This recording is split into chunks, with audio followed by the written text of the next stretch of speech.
managed care organization, and we have various plans, that are tailor-made to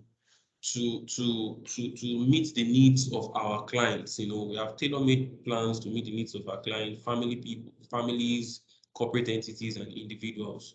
We have we provide prepared, comprehensive, qualitative, and affordable healthcare services and solutions through a network of providers, which are you. You are our providers. You are a vanguard, as we commonly say. You are the ones that you are our hands and feet, and you're the ones that we use to reach out to our clients and to service our clients.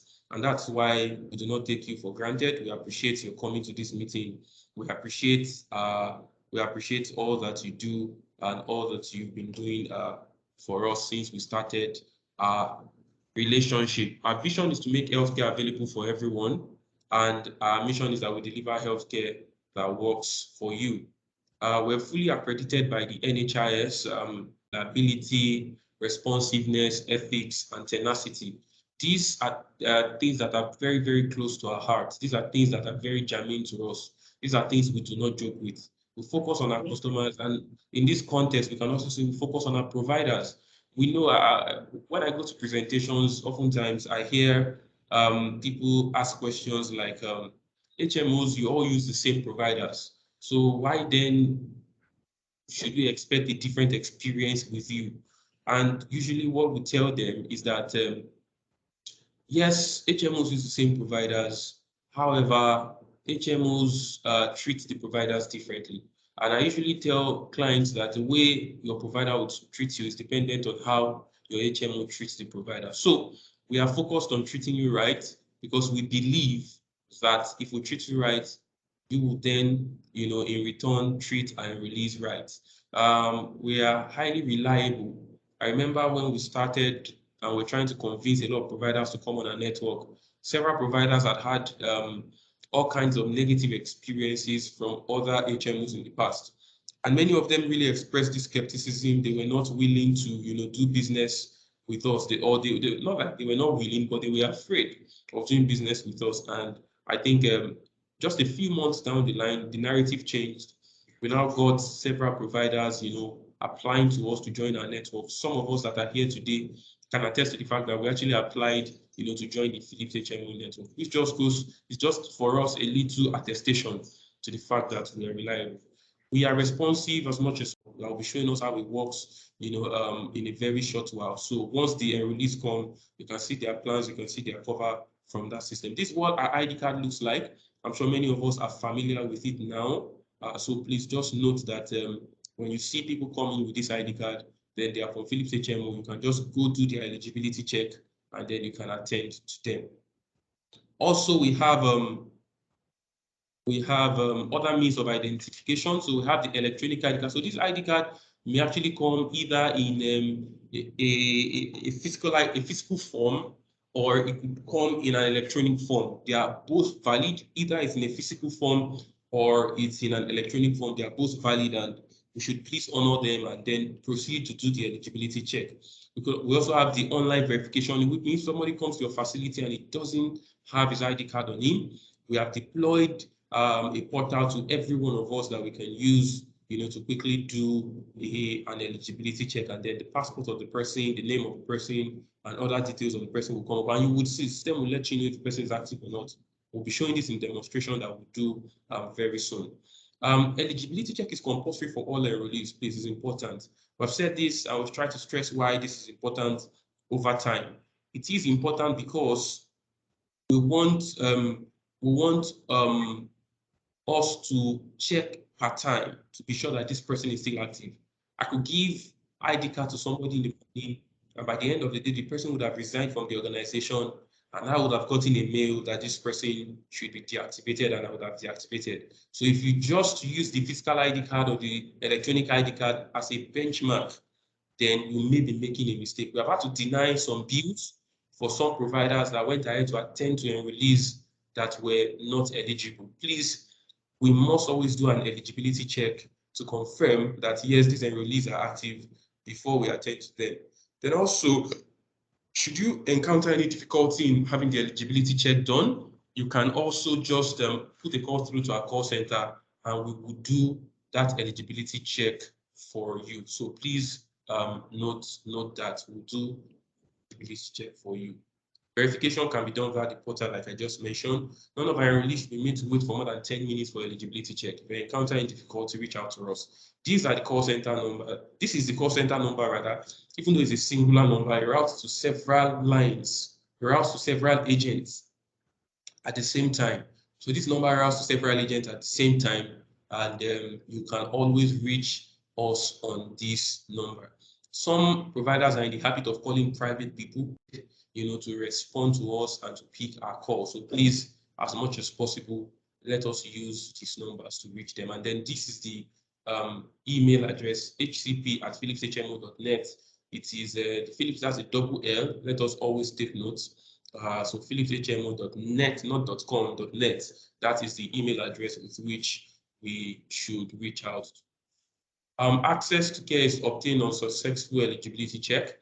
Referrals for secondary care must be from primary care providers or by pre-authorization by Phillips HMO. So if a client is coming in, I know we have some secondary providers here. We have diagnostic centers, we have optical, we have dental centers, and others.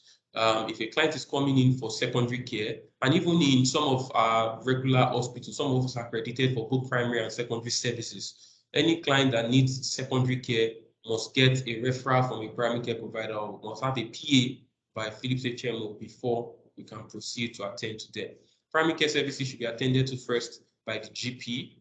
This is in the principles of managed care. So a GP, if a patient or a enrollee is coming into your facility for the very first time, then they should be seen by a GP first before they are referred, if needed, to a specialist. All specialist care requires pre-authorization, except in emergency cases.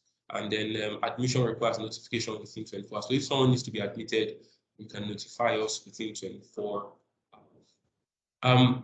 You could get authorization PA through the portal. We usually encourage this. This is very fast because it drops at our end very quickly. And issuing the code is just by a click of a button. I'll be showing us how this works very soon. You could also call our hotline if you're having any challenge reaching us or any challenge generating the code via the portal. Or you could also send an email to us and we will respond. Once again, every email goes to hcp@phillipshmo.net alone. hcp@phillipshmo.net. You don't have to copy Dr. Daniel. You don't have to copy Adiola. You don't have to copy info. You don't have to copy January. Just send the email here. You would attest that every time you copy those other people, the response always comes from here. So just send to hcp@phillipshmo.net. That is the correct place. In every correspondence. Please let's usually say that we use the portal. The reason for using the portal is that it makes processing very easy. It makes processing very easy. Half of the work is done. We don't have to start doing the entry once the portal is used. So please let us use the portal to get our claims. Aisha, please use the portal to submit our claims. It makes processing very easy and it also makes payment faster. Hard copy claims can also be brought for people that are unable to use the portal. But if you're unable to use the portal, if for any reason you're unable to use the portal, feel free to let us know. And we would even teach us how to use the portal in training this morning. So we encourage us to please use the portal for claim submission. These are the ones we recommend. The other one is the Excel format of submitting. That one is quite complex. We don't encourage us to use that one because just a single character change can invalidate the submission, and we use ICD-10 codes for the diagnosis and all of that. So we usually encourage us just use the portal to submit your claim. If you don't understand how to do it or are having difficulty, I believe we'll be able to resolve them this morning. A few service guidelines. Dental and optical care, like I mentioned, and other specialist centers must collect referral forms carrying authorization codes from referred and release and confirm or request for authorization code as required. We do not encourage polypharmacy and churning of bills. and so they are inappropriate and they are highly discouraged. So please let us take note of them. The use of several antibiotics, same type antibiotics that are not in the standard treatment protocol, that are not the correct way. For example, if you're treating ulcer, of course, we know that ulcer, it has a multi-drug therapy in treating it once diagnosis is confirmed. But when we're treating sepsis and then we use several broad spectrum antibiotics just for that, for that, antibiotics that do the same function, or drugs generally that do the same thing, and then we are using several of them, that's what we call polypharmacy, and it's highly discouraged. Drugs and investigations must be relevant. Drugs and investigations must be relevant to the diagnosis and management. So if we're giving drugs or we have diagnoses that do not correlate, that do not have what we call the medical necessity, there must be medical necessity, before drugs are prescribed and before investigations are given. So when we're submitting our claims, we must make sure that all of the diagnoses that will be relevant to the caregiving are properly captured, either directly when we are entering the claims as our choice or in the comment box, so that use will not be denied.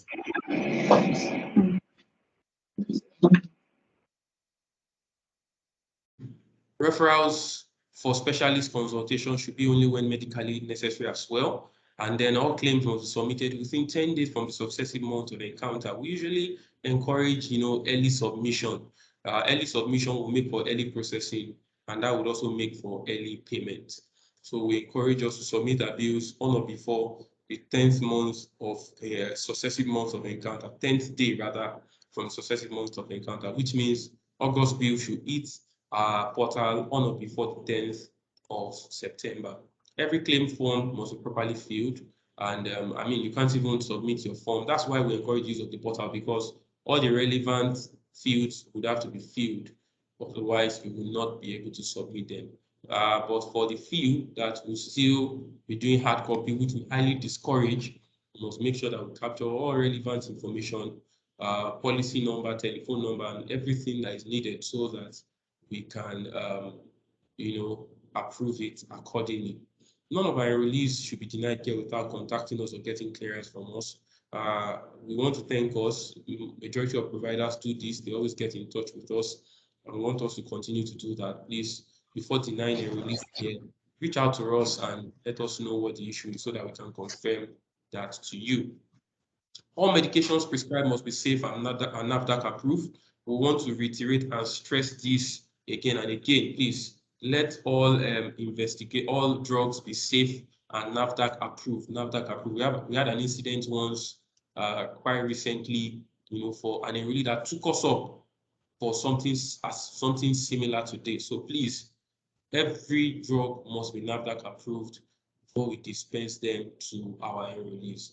In line with standard practice, all our enrollees must be duly informed of their diagnosis, their treatment modalities, and management. All our enrollees, that present in emergency should be treated. We know that providers always reach out to us. We appreciate that, and we would like this to continue. So please, before you deny somebody on emergency, please reach out to us. And if you're unable to reach us, once it is a true emergency, go ahead and treat. We had an incident one time of an emergency on disease management and evidence-based medicine, and none of our enrollees should be discriminated against. And I'd like to say at this point that we want us to be quite sensitive. We want us to be quite sensitive. I know that we have MDs on the call. I could see Professor Hospital in Egbeda. That hospital is in Egbeda. I will not mention the name of the hospital now. And the person said that his daughter or so, his child, had a dislocation or had an issue with the hand and was referred from another hospital to that hospital. And according to the person, so when I probed deeper, I asked if it was a fracture. He said it wasn't a fracture. So it sounded either like a dislocation or a sprain. And the enrollee said that he was told that he should go, that there's nothing to be done to the hand, that after all is the left hand. After all is the left hand, that is he using it, that the left hand is not so useful, that he should go. And that was all that. Now I want to believe. So we even plan to get in touch. I got that complaint yesterday evening. We plan to get in touch with the provider today to get the provider side of the story. I want to believe that the way the incident or the communication went may not have been as bad as the enrollee portrayed it. However, because of the sensitive nature of that comment, the enrollee could only, interpret it in a very negative light. And all the enrollee could imagine was that he was being told that his hand was useless and that it's just a left hand. What was he using it for? I don't want to believe that a doctor would have said that to any enrollee, but it may have been said in a slightly mild or maybe even a joking manner or something like that, but generally went ahead to escalate and to report to his HR and to say that the hospital told him that his hand is useless and he should go, and was using that as an excuse for why he had to go to a traditional pet attendant. So please, let's be very sensitive. Enrollees are becoming more aware of their rights. We're having more medical legal issues. Many of us are aware of a particular hospital, in Lagos that had a big issue, which was on the news and was taken up and was actually sanctioned.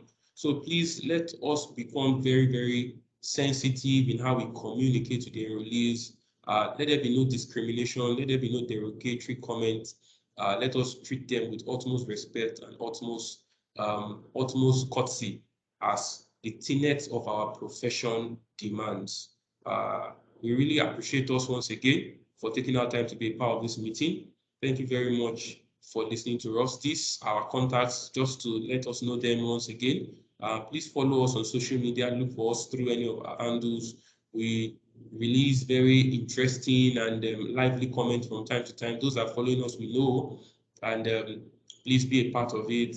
Comment on our posts, like them, and because we benefit off these things, and we believe that as we benefit, our providers, which are very key stakeholder in our business, will benefit as well. So once again, this is the telephone number to call. That's the email address to send our correspondence. Thank you very much for listening to me. Please, let's keep our mics muted. Our website. We come to our website, phillipshmo.net. For those of us that are coming for the first time, I know majority of the providers here already know how to get to their portal. We come to our website. We would have sent you a login details when you signed on our platform. So from our website, phillipshmo.net, you would see a button at the top right corner here that says providers. So just click on that provider button, and then it takes you to the login page of the provider portal. It takes you to the login page of the provider portal. With that login detail, we have a username and password that has been sent to your email. So you use that to log in, and then you'll be in the provider. You'll be on the provider portal. You'll be on the landing page. So you'll be on the landing page of the provider portal. Once you're in, the first thing you see on the landing page is the page to check eligibility. And like we said, eligibility is quite easy to check. So you could either use the enrollee number or you could use the last name. In fact, even if it's just the name, first name, you can even use it. It will still work. So you use the enrollee number and do a search, submit with the enrollee number, and you will see the person will come up. So you can see this particular person, this is a family, and everyone in that family with this ID number, you can see them, how they are registered like this. So whichever enrollee is the main enrollee that wants to access care at that moment, you now click on viewing that person. Now when you click on view, you will see the person, a pop-up will come and ask you if the enrollee is currently at the hospital. If the enrollee is at the hospital, just click on yes. This is how we track encounter. So it's important for you to click yes. Now, once you do that, you will see the picture of the person and you will see some very vital information. The system will let you know, first of all, this is the most important, is the enrollee allowed to use your hospital? You will see that information here. The system would let you know whether the person is allowed to use your hospital or not. If you see that the person is not allowed to use the hospital, you can please contact us and we would help you verify that. But usually everything is already configured on the system. If an enrollee is allowed to use the hospital, you see the information down here. You would also see if the person is active. I think the first thing is to know if the person is active first, actually. So is the person active? And then can the person use your hospital? Once these two things are positive, then you can proceed to send the person to see a doctor. You can see that this eligibility check takes less than 30 seconds to do. It's actually very easy, very, very easy to do. The page does not spend a long time to load, and it turns up very quickly. So you see if the person is active and you see if the person is allowed to use your hospital. Just ignore this member menu. This member menu is for those that are doing capitation, and we are currently not doing capitation with any provider. So we can just ignore this. We have the pre-authorization, that's the PA request menu. Now, when you come to the PA request menu, the first thing to ask you if you want to request for PA. So it's actually very easy to also do that. You come here, you put the enrollee ID number. Once you put the enrollee ID number, search, the system will bring up the passport of the person, and you'll see. So the system will still tell you at this point that the person is active and the person can use your hospital. You will see all that information. Now, whether or not the person's primary care provider is your provider, it doesn't matter. It is inconsequential whether the person's primary care provider is your provider. It doesn't actually matter. What matters is that the person is active and the person can use your hospital. Even if the person's primary care provider is not your hospital, you can go ahead to attend to the person. Now, this is just where you fill details of the service that you're trying to get authorization for. Now, we already told us here in the past, but let's mention it again, that we use ICD-10 code for the diagnosis. So instead of, and ICD-10 code can be quite complex sometimes, because you may have various variants of the same diagnosis. So we have encouraged us to just go to Google. So just go to Google, and then from Google you'll be able to see. So if I want to check what's the ICD-10 code for malaria, for example, I just say ICD-10 code malaria, and pardon me, I can see it's B54. So I take that B54 and I bring it here. I type B54, and then you can see it right there. Irrespective of if it is complicated, just put complicated malaria there if it is complicated, or if it is resistance. Whatever it is, just put it in your own language, and Google will give you the nearest ICD-10 code. You can see ignore the dots. This is B508. B508, I come if it's complicated malaria, I put B508, and there I would have complicated malaria. So it's very easy. Don't rack your brain and don't try, to search. You type malaria here, and then you're now searching, you're trying to see which one is the nearest. Don't stress yourself doing that. Just go to Google, type whatever diagnosis you're looking for, put ICD-10 code in front of it, and Google will give you the code. And you will just quickly come here, type in that code, and you will be home and drive. So that's one thing I want to let us know. That's just a simple way to make this more efficient. Then you will then come and search for the procedure. Now, we need to let us know at this point that it's only procedures that require codes that will show up here. So if I put a general ward, for example, yes, I will see general ward, but I will not see general consultation here. I will not see GP consult here. Why? Because GP consult does not need a code. Remember, this is the request for PA page. So it's only services that require codes that will show up here. And once you pick the service, our agreed tariff shows up here, and you will not be able to change it. And then you can select the quantity, maybe 2 days admission. I do that, and then I add to list. So I can continue to add to list until I've selected all the request, all the PA, all the services for which I need a code. I select them, and then I will then request for PA.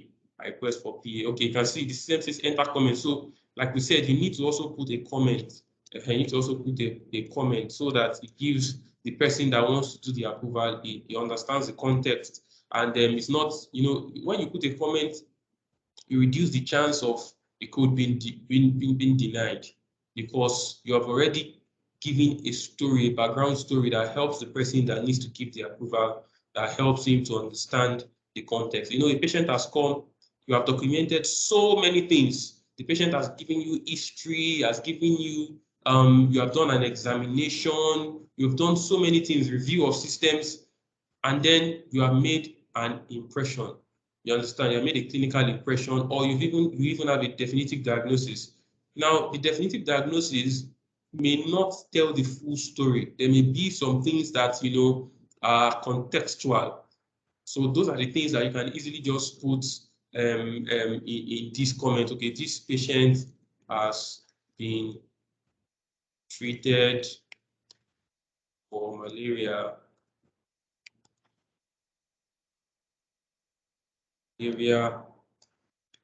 twice in the past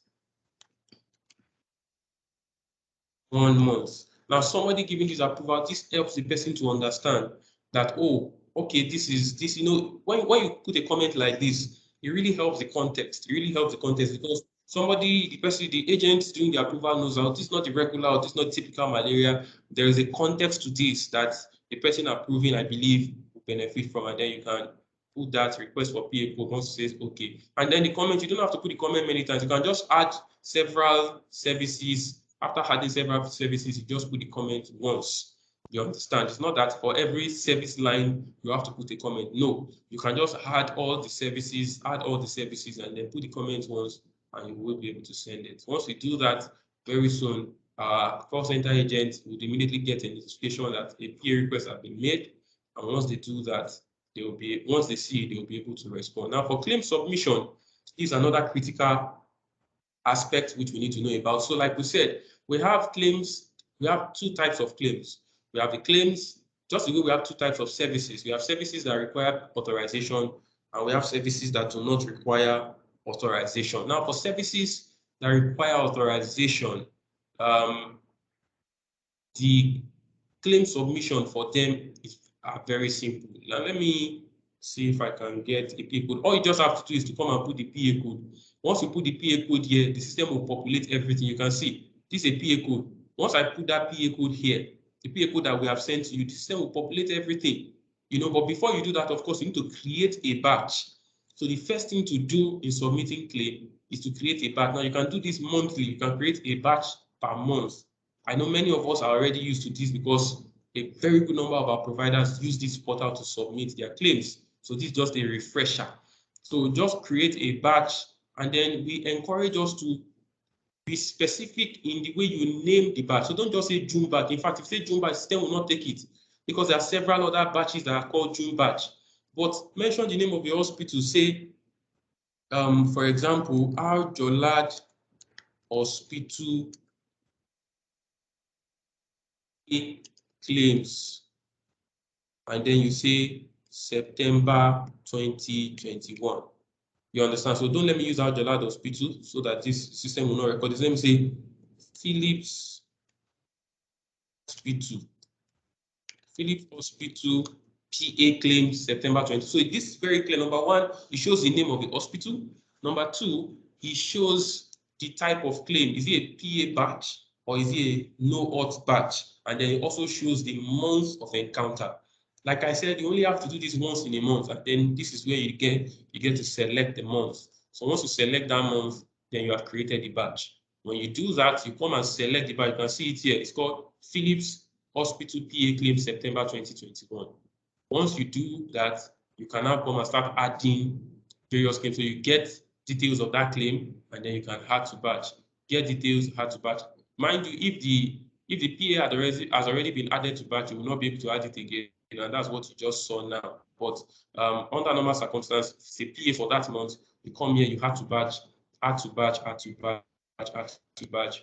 And then once the PA has been added, now once you add to batch, you can keep adding to batch until the end of the month, and then you now come and do what we call the final submission. Final submission. So there is a final submission.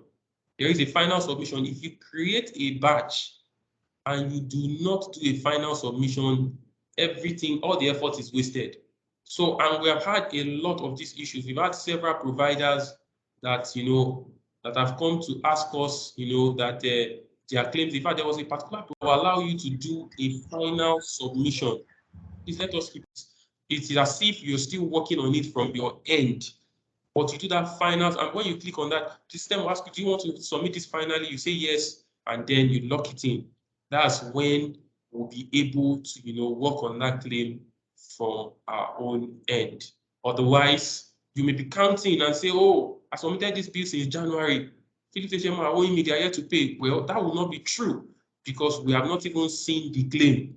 We are unable to process it because you have not done a final submission of that claim. So please let us also take note of that. And for primary care claims, there's a button here that says click here to view primary care services. So you can just click here to see the list of services that are primary care services. Many times when providers tell us we don't have this particular procedure on your portal, it's either because the procedure is a primary care service and they are looking at it on the request PA page. They are looking for it on the request PA page, and they want to request for an authorization for a procedure that does not require authorization. A good example is general consultation. General consultation is primary care. You don't need a code for it. So if you then go ahead to search or you're trying to request for code for general consultation, nothing will come up. You will not see anything.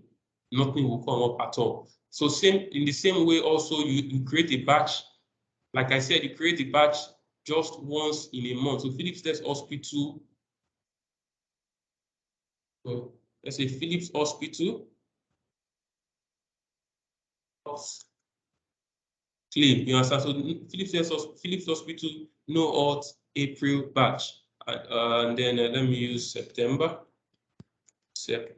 batch. You understand? September 2021. I even like to put the year, September 2021. So it's very clear to anybody that sees it, and then you can create that batch. Once you do that, you will see that batch here. You will definitely see it here. If you put all these parameters, the name of your hospital, you put the type of claim, and then you also put the month and year. You will definitely see that batch. Some people say, oh, they create batches, they don't see them. It's either they just call June batch, or they just say June no auth batch. A lot of people may have used that before. And so when you try to use that same nomenclature, it will not work. But once you put the name of your hospital, you put the type of claim, and then you put the month and the year. It is pretty unique, and then the system can, just pick it. And then here, this is where you get to put all the services that you want to request for. First of all, you put the ID number of the enrollee, the system locks it in, and then you can now start the encounter date. From what point to what point? If it's a single date encounter, just choose the same date on both sides, and then you select the diagnosis. When you select the diagnosis, you start to put the procedure. General consultation comes up, and then the system locks in the price, and then I select the quantity, and I can add to list. So I put a comment, of course.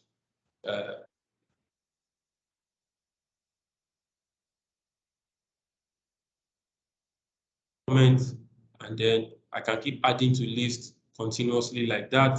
I put, now this is, about medical necessity and the need to have all the diagnosis. Now this is where you get to have all the diagnosis. So if the person, first of all had malaria, and the next one is sepsis, when you're entering the second service, it doesn't matter. It may not even be in the order. So what I'm saying is that let's say you are trying to enter Artemita, and you go and select Artemita for the diagnosis that you put sepsis. It will not, as far as the correct diagnosis is imputed in that batch, then we'll look at it holistically, and we are not actually looking at it line by line, because many of us that do the billing may actually not be medical people. Just make sure that all the diagnosis doctors have written, make sure that we tell our doctors to write complete diagnosis, and make sure that all their diagnoses are captured, and also make sure that you enter it, all the diagnosis. Once you enter all the diagnosis, we will not vet the bill off on that basis. So severe sepsis has R652. R652. So you can see how easy it is to know to select diagnosis instead of cramming them. R652, and then I can see it, severe sepsis, and then I select it and I put the procedure. Let's say it's amoxicillin. Let's say this. I can now this particular. Okay, so if you select a If you select a particular drug and the price is not coming up, that means you do not have a cost. You do not have a price. I mean, that drug is not on your tariff. So you can reach out to our call center and they will have that resolved for you. Let me use this hospital does not seem to have any amoxil on that tariff. Okay, let me see. I think it's maybe amoxil.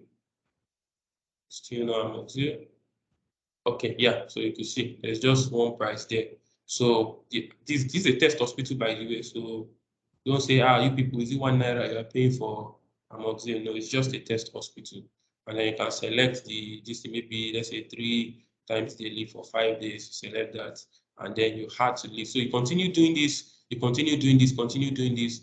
Then after adding to list, you then add to batch. Please, until you have added to batch, do not leave that page. If you don't add to batch and you leave the page, everything you have done is null and void. You can see because I have added to batch, once I select that batch, I can see all the claims that I've added to that batch down here, and then I can come and do my final submission. You do final submission for PA claims separately. You do final submission for no hot claims separately. Please, PA claims and primary care claims, you do their final submission independently. We must not forget to do final submission. It is important. Final submission is important. I mean, if you didn't do final submission, you've done nothing because we will not even be able to process the bill.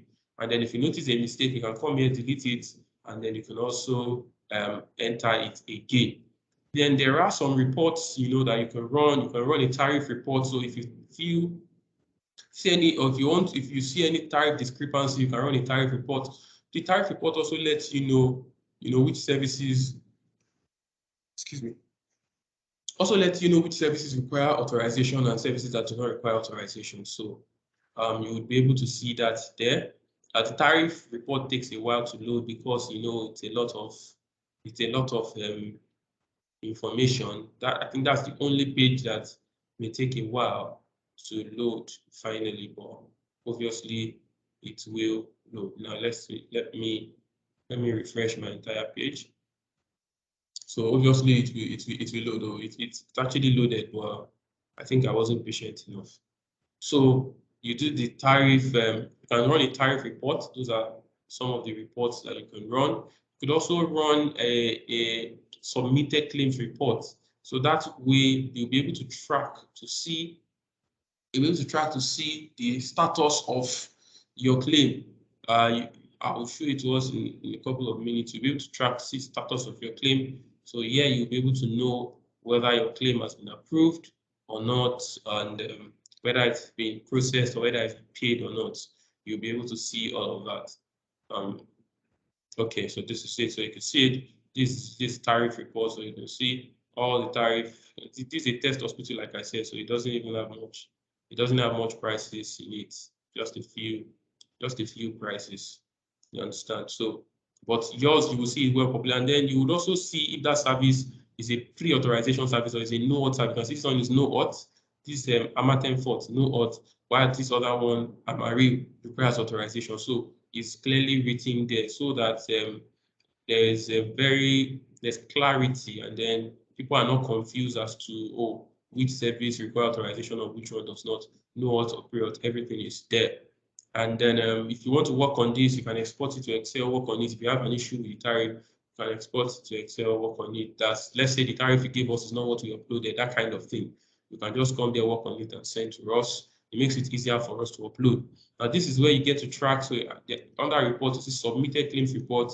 So this is where you get to track to see the level of the stage of the claims. If it has been paid, you see it here paid. If it's awaiting payment, you see awaiting payment. Then I want to let us know sometimes when you see awaiting payment, that claim has actually been paid. In fact, for most claims that says awaiting payment, that claim has been paid. But our finance team, maybe because not all the claims in that batch have been paid, and the claims are paid in batches, so the finance team may be here to mark that claims as paid.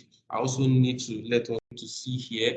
We select the type of claim. Once you select the batch and you get data, you will see the claims. So you can see this particular month 173 was built. Like I said, this is a test hospital, so of course nothing was approved. But in your case, you will see it, and then you can open. When you say click on more detail, you will see everything. But this one, because nothing was approved, you say no data found. But once things were approved, you will see a clear information. So even before you can come here. Once approval has been done, you can come here and track and see what was paid, what was approved, and all of that, and deny reasons and all that. You'll be able to see majority of them. You'll be able to see them here. All right. I've said so much, so please thank you very much for taking our time to listen to us. I believe that we've been able to learn a lot of things from this session so far.